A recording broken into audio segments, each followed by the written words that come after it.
to Go Team Score Points, a podcast for those who want to distract themselves from the news for 30 to 45 minutes to learn about the NBA instead. Each episode focuses on one NBA game from that week. An NBA beginner, Irish, that's me, and longtime NBA fan, Sam. That's me. Learn more about the NBA games, people, and current events. In today's show, we check in with Alice about the opening weekend of the WNBA season.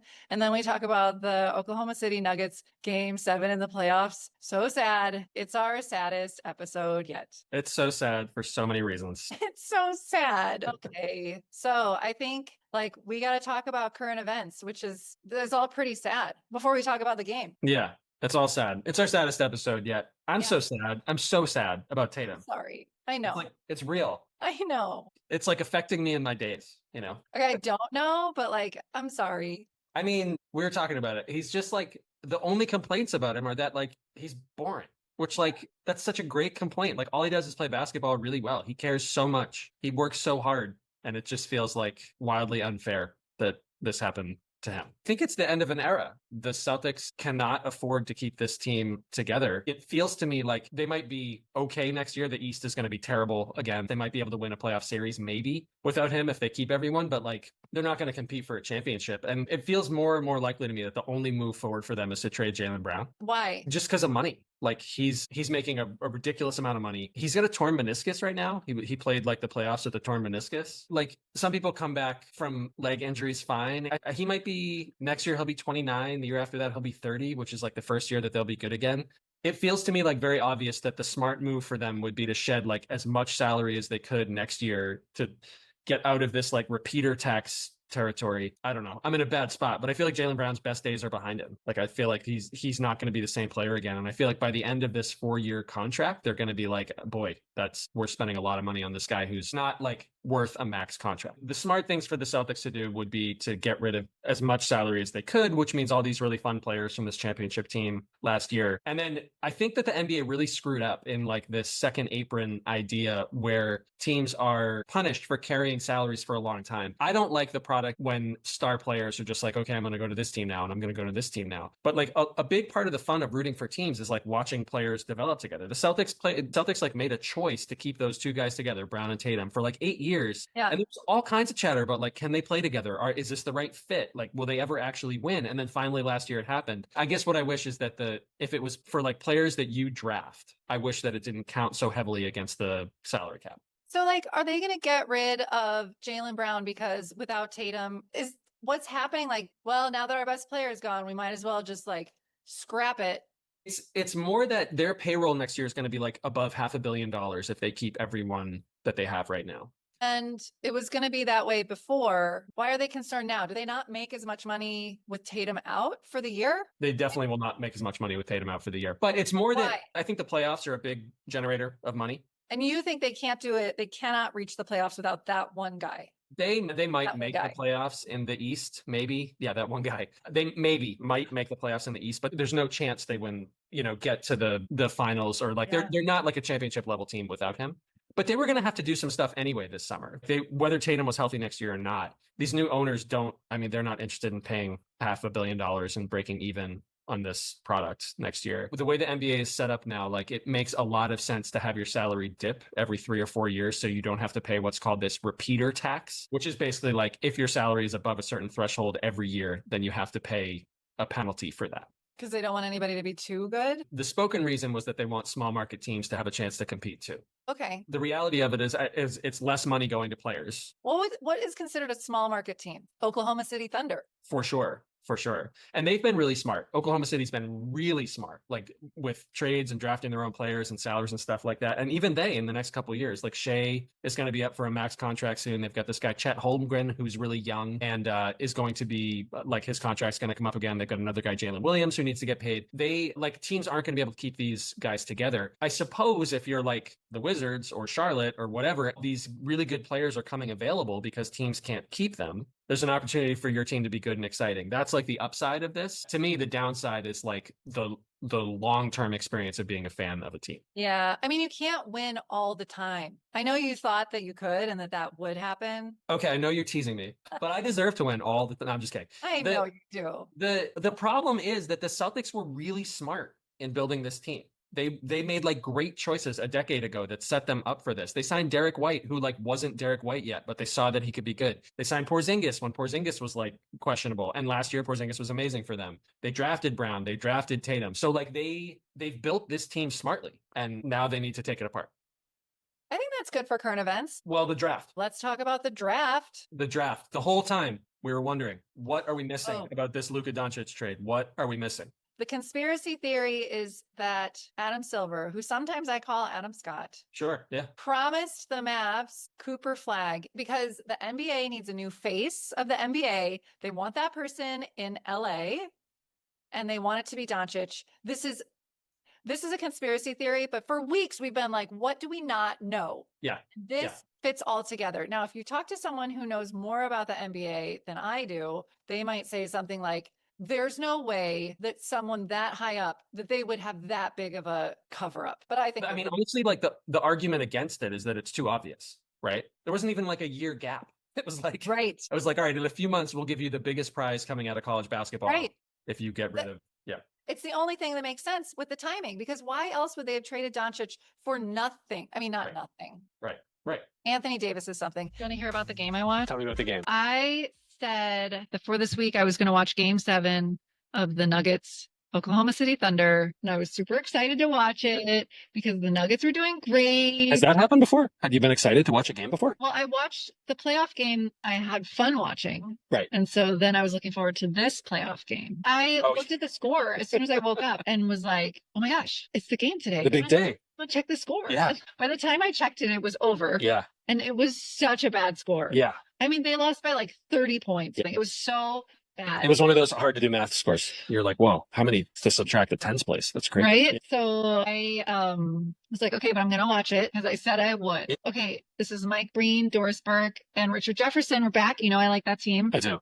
Doris looked really pretty. Huh. Yeah. It was in Oklahoma City. Unfair. Oklahoma City gave everyone a t-shirt. Oh, I was wondering, because that's usually a playoff thing. How do you feel about that? It's pretty powerful. Right? There wasn't one person who was like, well, I'm not putting on that shirt. Every single person had the shirt on. Blue? So yes, Yeah. It was just solid Yeah. blue around the entire stadium. I had also heard there was like a block on ticket sales. From with, that like, area code? Yes. You need a VPN to get tickets? Everyone was wearing this blue t-shirt. I don't think there was a Denver fan that wasn't, sitting on the bench. Yeah. Not a Denver fan in the building. It didn't look like it. Yeah. Aaron Gordon hurt his hamstring. Yeah. And he really tried, but he would like do a play and then like kind of grab his hamstring. Quarter 1, Christian Brown was on fire. Yeah. Like he was so good, so fast, getting all these threes, dunking, so good. The end of quarter 1, Oklahoma City just got their first 3-point shot. Yeah. Like, I'm so glad I knew the score because I would have been so excited. Yeah. Because quarter 1 was so good. Right. The Thunder were pretty bad, right? In quarter 1? Yeah. Yeah. When I read about the game, I didn't watch this game, but when I read about the game and looked at the scores, I was like, I think the Thunder were like 2 for 11 from 3 in the first quarter of that game or something. Well, like, it wasn't great. And I was like, the Nuggets should have been ahead by more than 7. Like that was, you know what I mean? Yeah, Like, I guess. yeah. I don't know if they were tired. I don't know. Yeah. Okay. Quarter 2, Fathers turns it over. There's so many turnovers in Yeah. this game. Yeah. And then Oklahoma City was up. And then I saw Goldbug. And then there's this guy, Caruso. He's really good at defending. Yeah. Like it looks comical when he's defending. It's like, he got to Jokic for a lot of this game, right? Yes. And he's little. yes. But he's like, so like, I got you. I got Yeah, you. yeah, yeah. Yeah. Like with a sweatband. Yeah. That hasn't happened a lot. Teams have it because he's a lot smaller than Jokic. Yeah. Well, I mean, everyone's smaller than Jokic, but he's like Right. a lot smaller than Jokic. And it was like, I was wondering if they stumbled onto something like Jokic would probably figure it out eventually, but Nuggets don't have a lot of shooting. So like spacing is hard. The answer to that would be to have Jokic go close to the basket before he catches the ball. And he can just turn and score over right. this guy. But without shooters that make the other defenders stay away, there isn't really room for Jokic to do that. Okay. So there was a Denver turnover, and Aaron Gordon and Adelman were really upset that it should have been a foul, and it wasn't. And then Caruso dunks. And then Aaron Gordon grabs his hamstring again. Yeah. Near the end of quarter 2, OMG, KC is dunking constantly, and Denver is overturning the ball again and again. Yeah. My only thing for quarter 3 says Thunder is up by like 20, and then I didn't finish it. Yeah. And then I like turned it off. I was like, I can't. Just not fun. It was not The fun. Thunder were ahead by like a lot at halftime, I think. Something Yeah, clicked. yeah. And it was like, I don't know what happened, but they were so good for the last three quarters, maybe. I don't know. I didn't watch Yeah. quarter 4. apparently they were still But good. based on the final score, they did what they were supposed to. So That the SGA said, he's like, we were nervous that first quarter. This was what I was talking about. Like, what does that mean, that they were like kind of shaky when they were shooting? Picture how that would actually affect the play. I don't know, maybe second guessing decisions or like whatever. But he said that affected them, and then they kind of settled down a little bit. Well, this leads us into shit the announcer said. I have something to say to Doris. Yeah, I was curious because you've been a big fan. I'm a big fan of Doris. Still. She's one of my favorites. Still, yeah.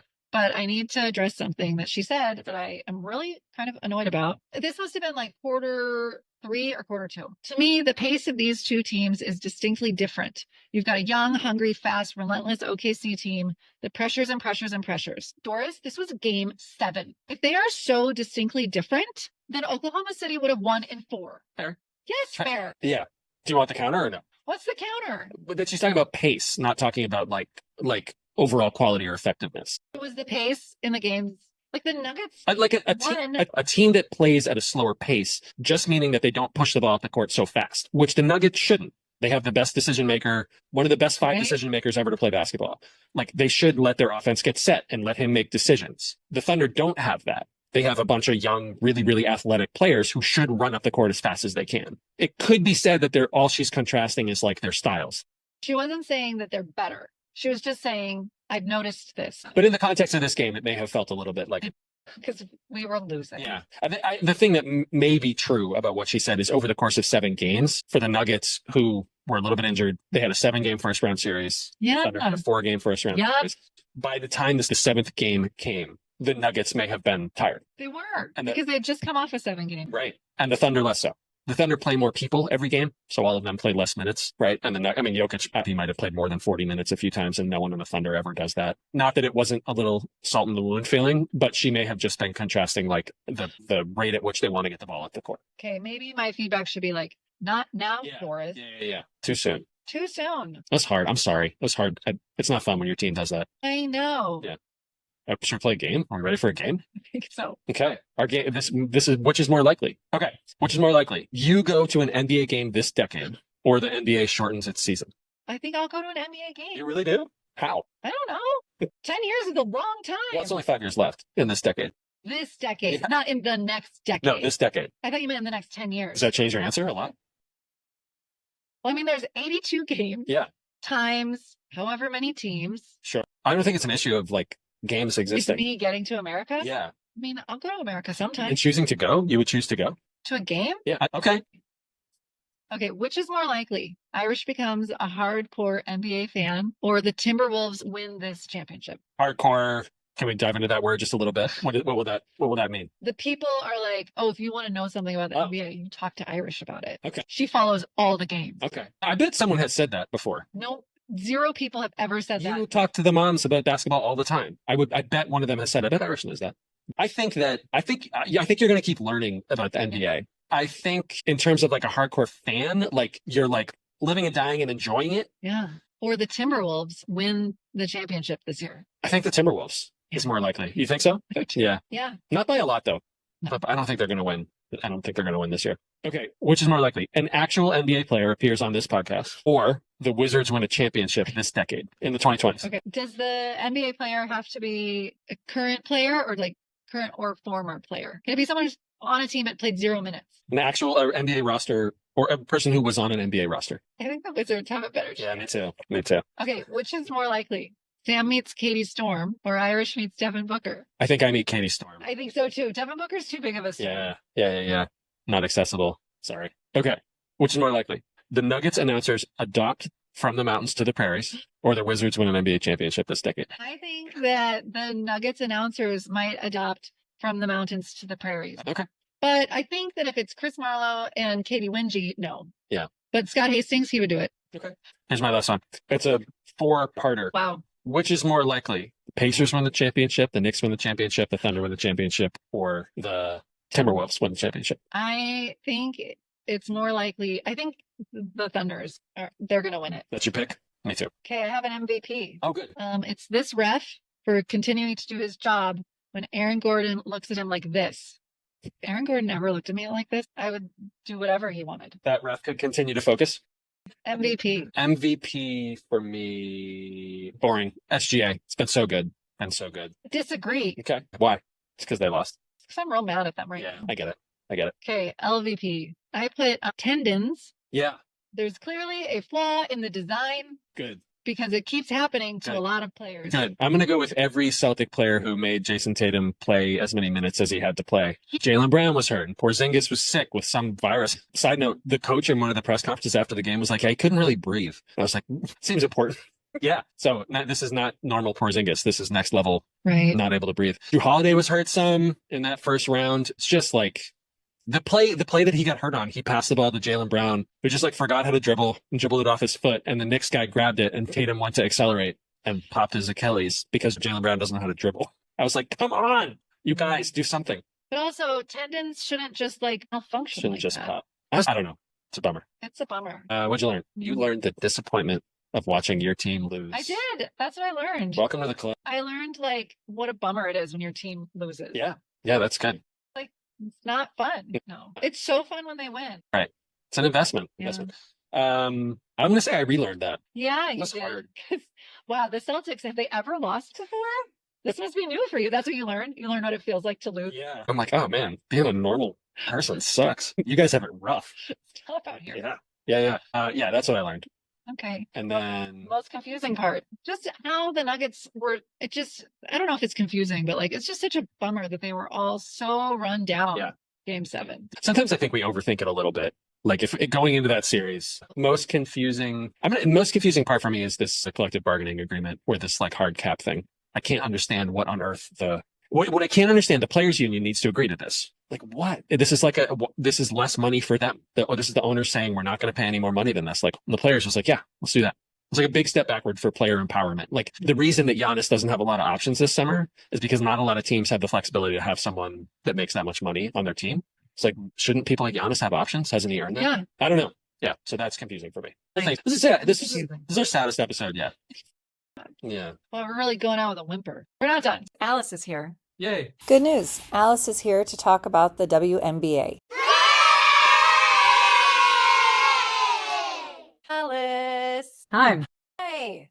Okay, this is, technically like season 2, episode 1.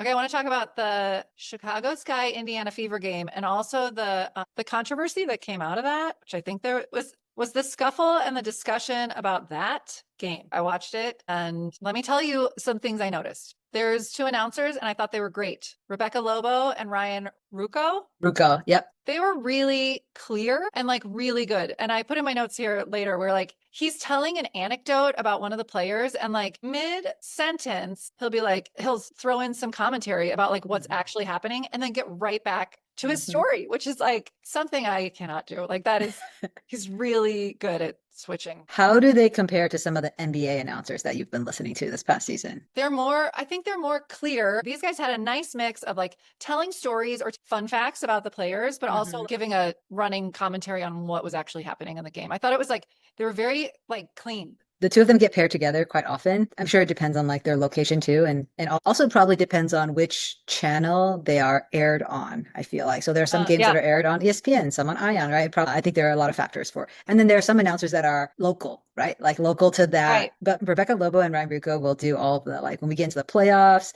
So they're a big duo. I think they have a good relationship. I think they have a good rapport. So that's why they're reporting. I liked him. Okay, quarter 1, I spotted Freddie Fever. He is terrifying. I saw him. He's kind of interesting. I looked at him and I was like, what is he? Like no one knows what he is. No one knows. Okay, so right away in quarter 1, Caitlin Clark throws a logo 3. And that is such an impressive move. That's all I have for quarter 1. Quarter 2, Angel Reese got a 3 from downtown. And I, like every episode, I try and come up with a different term they could use instead of from downtown. And because they were in Indiana, I thought they could say from Irish's grandma's house. Is that really? Is your family from Indiana? Yes. So both my parents, like generations in Indiana. Oh, so you could be the classic Fever fan. Like this is you. You could wear a t-shirt, a Caitlin Clark logo jersey, and that would not be out of the norm. Yeah. Okay. One of the announcers said there was a buffet of fouls. And I thought that was great. That is awesome. So that means there's like a lot of fouls all at once, right? Yeah. Okay. I thought that was a fun way of saying it. Okay. Quarter 3. This I thought was so rude or like just asking so much. during quarter 3, the coach is literally coaching. And the announcers are like, we've got Amy White on right now. And she's like, got these earphones in and is mic'd up. And they're asking her questions. And you can see her like answering and trying to like coach just with her hands. And she answers a few questions. And then they're like, thank you very much. And she just takes the headset off so fast. And I was like, what is going on? Yeah, they started that. I think they started that last year. And when it happened last year, I was like, why? Why are they having the coaches do this? And also, it's not like in that moment they're saying anything so important that like us as viewers need to be hearing it right now because they're trying to win this game. And I thought, I knew some of the talk last year because they had interviewed the Las Vegas Aces coach, Becky Hammond, and she just looked pissed off. Right? That like, it's not the time to do that. I thought that they would have gotten rid of it. So it sucks to like, especially during, right? Like it could be going into halftime, something like that. But yeah, I thought they had got rid of it. Sad to hear that they haven't. It just is also disruptive because you're also trying to watch the game, right? Like you want to focus on what the coach is saying because you're interested in hearing what they have to say, but also the game is happening at the same time. And so for me, it's a little bit distracting too. Not just distracting to the coach, but like for the viewer. Yeah. It would be interesting to just hear what she has to say, but doing an interview while you are working, not just working, but like actively working. That's crazy. Even if they interviewed like a player on the bench, I think that would be okay because they are not the coach, right? Or maybe if they interviewed an assistant coach, like that's not in the, I think that maybe that would be okay, but it's still just really distracting. Okay. So quarter 4 of this game, some notable things happened. Quarter 3 too. I think quarter 3 was when the scuffle was. Okay. But in quarter 4, Caitlin Clark asked to be put back in. She knew she was 1 something away from a triple-double, and then she got it. It was some stat padding for sure. Yeah. And then Joanna Bonner got one enough to, she's now the 3rd highest scorer in WNBA history. Yes. Yeah. A lot of good things happened in the game and some controversial things, of course. But yeah, I'm glad they were able to celebrate those 2 things. The triple-double is like amazing for your first game, right? That's great. Okay, so in the 3rd quarter, there was a scuffle. Let's hear your perspective on it, since like as somebody who had just finished the NBA season and brand new to basketball and has no feelings about either side. Let's hear like how you perceive that event. Okay, so Angel Reese does something that I missed, and then Caitlin Clark fouls Reese, and Boston gets between them. Clark walks away. The refs review and call a flagrant foul on Clark, but also foul Reese and Boston, so it's a wash. Then Reese shoots free throws and the crowd is jeering. She misses and the crowd goes wild. Yeah. So it seemed like a scuffle, like something very small. They each kind of pushed each other, and then Caitlin Clark walked away. And I don't know if Angel Reese also walked away.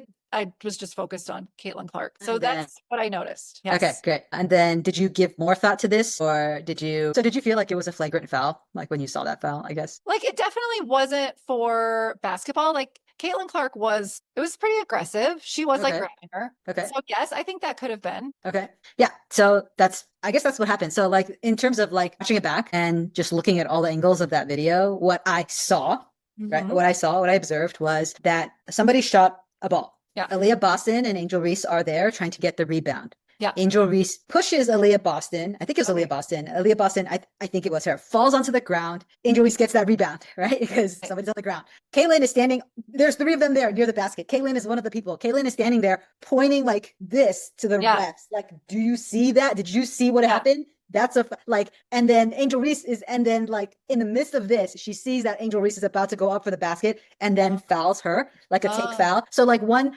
type of fouling is, you intentionally foul so that they go to the free throw line instead of get the easy 2, right? Like it's called a take foul. So the reason it was upgraded, according to the referees, to a flagrant was because once she stopped Angel Reese getting the ball out, her left hand also did a little push. So Angel Reese also fell on the floor. It was that push. It was the extra. This is a basketball play. The take foul is a basketball play. This push was extra, right? And so you could see her left hand extend a little bit is what I observed also. And so that happened. Angel Reese was pissed off that she got fouled like that. Was like, what the F is wrong with you? And then Caitlin is just like not trying to have any, just walk away from it. And then, afterwards in the interview, they're both like, it's a basketball play. Let's move on. And in the games that were happening today, there were some fouls like that too. People are getting the flagrants, right? But people don't make a big deal out of those types of fouls as much as they did this one because it is Caitlin Clark and because it is Angel Reese. And so the jeering is, so like afterwards, there were people on social media being like, there were people saying racist things or making monkey noises towards Angel Reese. And then the league is like, we're going to investigate, da, da, da, da, da. They'll do their investigation, right? But I think if you're in somebody's home court, somebody shooting free throws, your home player shooting free throws, or your opposing player shooting free throws, booing is okay, right? Like that's like just a normal sports thing. Booing is okay. If somebody is shouting blatant racist comments where people around them are also feeling uncomfortable, it's like towards a player, it's not really a good experience, right? To be around that type of negativity. So if they do find people, like my personal opinion here is like, so for example, the Dodgers World Championship game, there was a moment where Mookie Betts was going up for a catch, right? And then the Yankees fan came and grabbed his arm. Did you see that video? Yeah. He's banned from that stadium. Like he cannot go to see those games anymore, right? And so that's an example of the league saying this is not tolerated, right? Like this is harming our player. This is not tolerated. It's physical harm. There's also like racial comments, like those types of things, those mean things are also a type of harm, right? Like absolutely. And so that for me, that's an example of a league saying, nope, we don't tolerate this. This is the action we're going to take. The WNBA a day or two ago before this incident, even during the game, they put this like no space for hate, this campaign, right? And so then right off, because last year, this happened a lot last year because between the two of them. And so it's honestly Caitlin fans and Angel fans, it's a lot. Okay. But if the WNBA does their investigation, they do find people that are being just, I guess, right? Yeah. Then I think they should make an example out of them. If you are going to say something, right, then your actions need to back that up. Otherwise, you can say we have this no space for hate campaign as many times as you want, like nobody's going to care. Right. And there's no consequences. There's nothing, right? Right. You're not really protecting the players. If you're in an arena and you're saying that type of stuff, like 100%, there could be consequences. Let's talk about the basketball. Like the Fever looked so good that day. Like they had such good defense. Last year they weren't known for defense, but this year they had such good defense. They were gelling. You know, Chicago didn't look as good as I thought they would. Their preseason games, they looked pretty strong. Like the first game, I was like, what's going on? But it kind of takes away from the basketball, like all the other good things. Yeah. Okay. So what games did you watch this weekend? I watched a ton of games. I watched the Dallas game and I watched the Washington Mystics play. Oh. I guess a few highlights for me is that the Washington Mystics it's a really young team. They're the youngest team in the league. In this draft, they got like the 3rd pick, the 4th pick, the 6th pick. And I told you that the 6th pick tore her ACL, right? She's a guard, she tore her ACL. So they have these 2 players and they're already starting and they won their first 2 games. Oh. And I was like, wow. Sonia Citron is the number 3 pick. Kiki Irifin was the number 4 pick. And they are just so good, unafraid. And I heard on another podcast, they were like unbothered. I was like, yes, that is such a good word to describe them. They don't care. They just came from college. They're playing their hearts out. They're winning against some good teams. Like I think the Atlanta Dream the first game was against the Atlanta Dream. They do this like come from behind thing. They win both their first games. And I thought they were, okay, here's a cameo. Yeah, so that was a surprise. The number 1 pick. So I like looking at the rookies. So the number 1 pick is in Dallas. I saw them play. Paige Beckers is so solid, consistent, a good player, like good team player, good player. They do have a volume shooter, Rike Ogunbowale. I think I've said that. Yeah. So it's interesting to me to see like the starting 5 that some of these coaches pick. Because I think like, oh, I don't know that I would choose that starting 5, or they didn't, they didn't show enough, right, for me to be like, you're a starter. And so but Arike is, so that's something I felt about Dallas. I was like, I don't know, but Arike is for sure going to be in the starting 5 because she's so good at shooting and offense. I think the thing that they had mentioned to the coaches had mentioned when they were interviewing was, you know, let's say it's her off day, but she's still on the court and she's not shooting. Well, what else is she bringing to the team? So it can't just be you're shooting, right? Like, what other value do you bring? Do you have good defense too? Are you like good at spacing the floor? Are you good? Like, what else can you do aside from shooting? Because I think they're starting to realize like it's not enough. And Enrique's getting a little flack after the second game where she's just like shot, miss. People are like, you know, at least Paige is really like she'll pass, right? She's good at passing. She's good at defense. She's good at like, and sometimes she'll shoot. And she's good at shooting too. And so even if today was not a shooting night, she could do other things. So they're trying to figure out how Enrique could fit in with Paige and with some of the other teammates that they have. What else? And also, okay, the third thing is, so the Washington Mystics, I thought they did a good job for the rookies. Good. Paige is settling in. 2 other things. The New York Liberty looked dominant. They're the championships last year. And I didn't watch them a lot last year, but this year they added Natasha Cloud, who's just a fantastic guard. And they look even more dominant. They look like they could win. Like they look like they could win again. Last year, I did not think that they could win. Like that in my mind, every time I watched them play, I thought, oh, they're missing something or like, oh, they look a little bit off. So it was really surprising that they won against the Lynx. The Lynx has an offense that looks smooth. If you ever watch the Minnesota Lynx, you'll be like, wow, why can't all the basketball teams play like this? Super smooth offense, and their defense is like lockdown defense. So the Lynx really play. So the two top teams here are the Minnesota Lynx and the New York Liberty. I saw something about the championship ring from last year. Did you see it?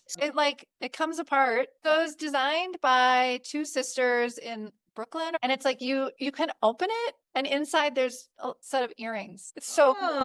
That is so nice. And the last thing I want to say is I was really excited to watch the Sparks because that's my team, but the Sparks are not that exciting to watch. I didn't feel like very excited to watch. Who is exciting to watch is the Golden State Valkyries, and they're exciting because like I love the crowd at Chase Center. If you go and watch the game, that house is packed. Like if you watch some of these games, you'll be like, oh, the Fever has a good crowd. The New York Liberty is like those fans are diehard, and the Golden State Valkyries, people in the Bay love basketball, and you could tell they just they're just out there repping. That's exciting. But like the first weekend kind of showed me like, oh, okay. And finally the last team, that the Seattle Storm, we talked a lot about the Storm, was disappointing. Like I was disappointed last year because people coming into last year, they were like, oh, they have all these pieces. They have Nneka Ogwumike, they have Skylar Diggins, they have these centers, et cetera, et cetera. And then they are middle of the pack, right? And this year, the talk was like, oh my God, they added these people and et cetera. They might be a sleeper team. And I'm looking at them and I'm like, I wonder if this is going to be the same thing as last year where they are slightly disappointing and kind of just like mid.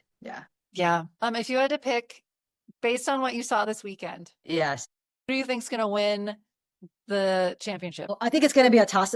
It's so hard. I think it's going to be the Liberty and the Lynx again. They just look, those two teams don't have many new players. They don't need to catch anybody up to speed. They have the actions, the plays that they're going to run. They know, everybody there knows what their role is. Right. Like, and there are some teams, like I said, like Dallas, like they're just still trying to figure out like, what's my role? Like when I'm on the court, what are the things that I should be doing? So if you're in that stage, you're already behind. Right. And so like New York and Minnesota can only get better. Even Indiana, I think people have Indiana pretty high up, but again, in Indiana, the question is they lost to Atlanta the other day. And the question is, they like the top three, Caitlin Clark, Aaliyah Boston, and Kelsey Mitchell had a bunch of points, but nobody else had that many points. So like all these new people they brought in, what's their role? Right. And so they have to catch up to that. But New York looked really good. Minnesota looks really good. Well, this is good. Okay, I just have I have an MVP from this game, and it's this lady in the crowd. I was like, that is the coolest lady in Indiana. Is she wearing red? She's wearing like all white, but like a red hoodie underneath, but like a white jacket. And then she's got these yellow tinted glasses that like she pulls it off.